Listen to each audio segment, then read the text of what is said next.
From Creamer Media in Johannesburg, this is the Real Economy Report. Our top stories this week. We look at just one of South Africa's large new power stations and discover that it's 4 times the size of Gautrain and 6 times the 2010 Soccer World Cup expenditure. We look at the Air Force's high-tech Hawk jets. And we visit sections of Hillbrow that are being upgraded through an alternative urban regeneration model. Engineering News went to South Africa's northwest to see how Medupi is faring. Martin Creamer reports. A massive new coal energy complex is rising out of the bush in Limpopo province as Medupi power station reaches for the sky. Eskom chairperson Bobby Godsall. Medupi, one of the 2 new coal-fired power stations, is 4 times the size of the Gautrain project and 6 times the scale of government spending on the 2010 soccer tournament, just to put it in perspective. Its construction will employ, that's Medupi alone, its construction will employ 8,000 people, including 200 engineers and 2,400 artisans, and requires, of course, a great upskilling program which is underway. The power station will consume 15 million tonnes of coal per year of operation, in turn supporting 2,000 jobs in coal mining. It will require 1,800 houses, require R1 billion in road expansion, as well as significant improvements to rail and harbour expansion. It will also require the construction of 2,500 kilometres of transmission lines at a cost of R5 billion. Eskom Chief Officer Generation Brian Dahms has been with the 4,800 megawatt project every step of the way. The 120 billion investment going into this part of the country, we're doubling this town's GDP, and we're building, as far as I'm concerned, a brand new town out here. Not to mention the mining investment that will go with this. The local content that we're driving on the boiler plant, where we have a 20 billion contract on this project. We're looking at a local content of over 60% coming out of South Africa. That's significant. And in terms of the turbine contract of 13 billion rand, half of that to be in South Africa. With that goes skills, goes new factories, goes new facilities, and obviously all of that. No government, I think, can ask for a productive investment such as this and a stimulus package at this point in time. So this fits quite well with what we're trying to do within the country. The South African Air Force's new BAE Systems Hawk fighter trainers have all been delivered and are now in service. Keith Campbell has this report after the break.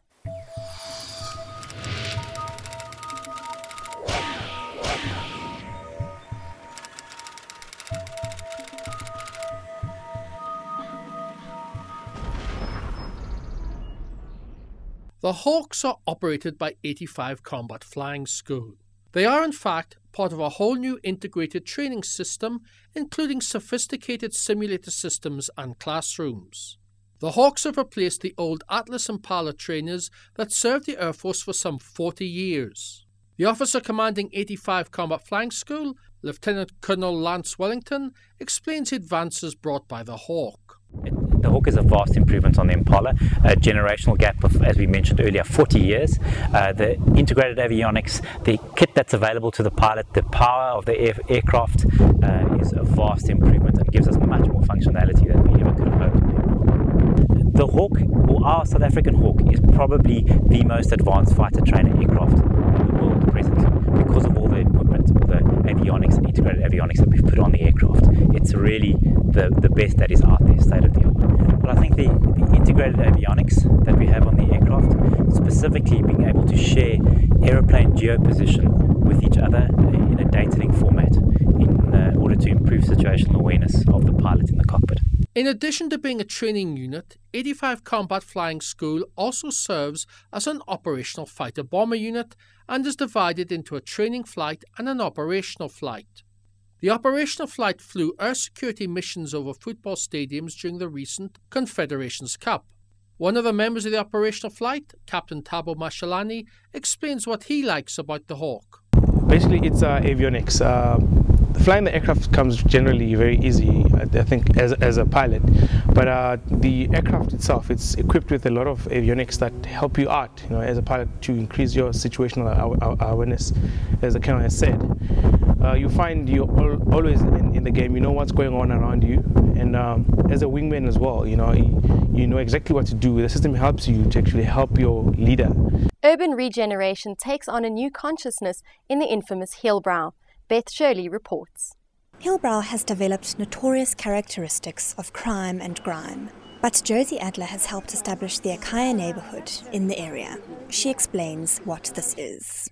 Akaya neighborhood is an association of property owners and their housing supervisors and caretakers who've been working since 2004 in the area of Lower Hillbrow, which was a badly degenerated area.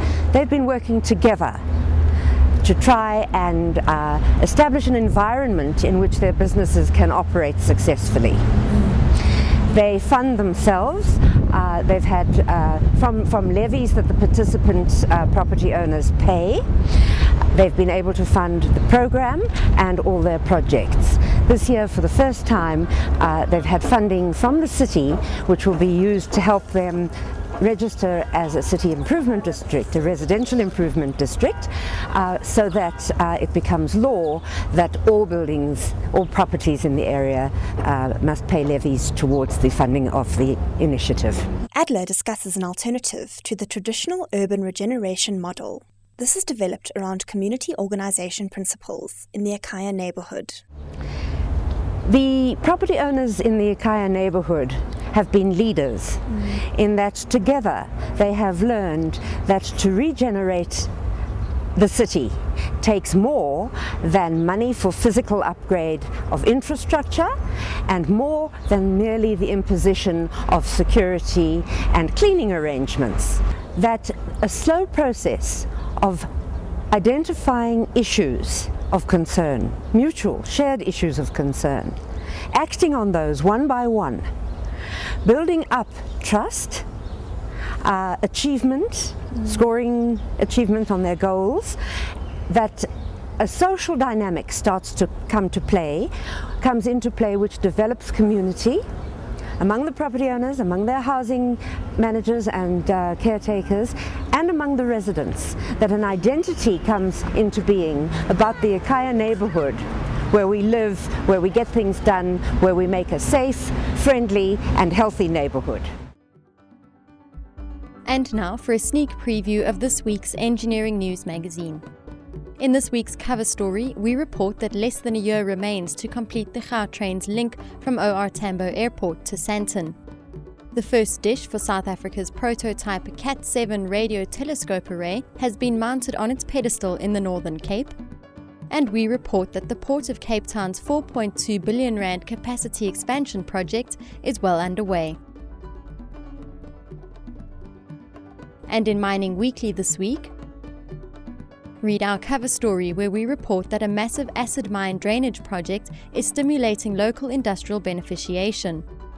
We report that gold mining junior Simmer and Jack Mines will close its uneconomic underground operations in South Africa's Mpumalanga province with 271 jobs at risk.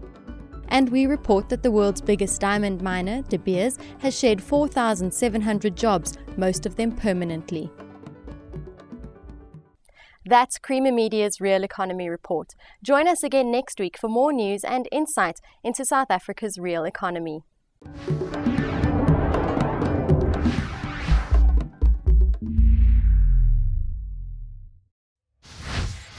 Engineering news, not just for engineers.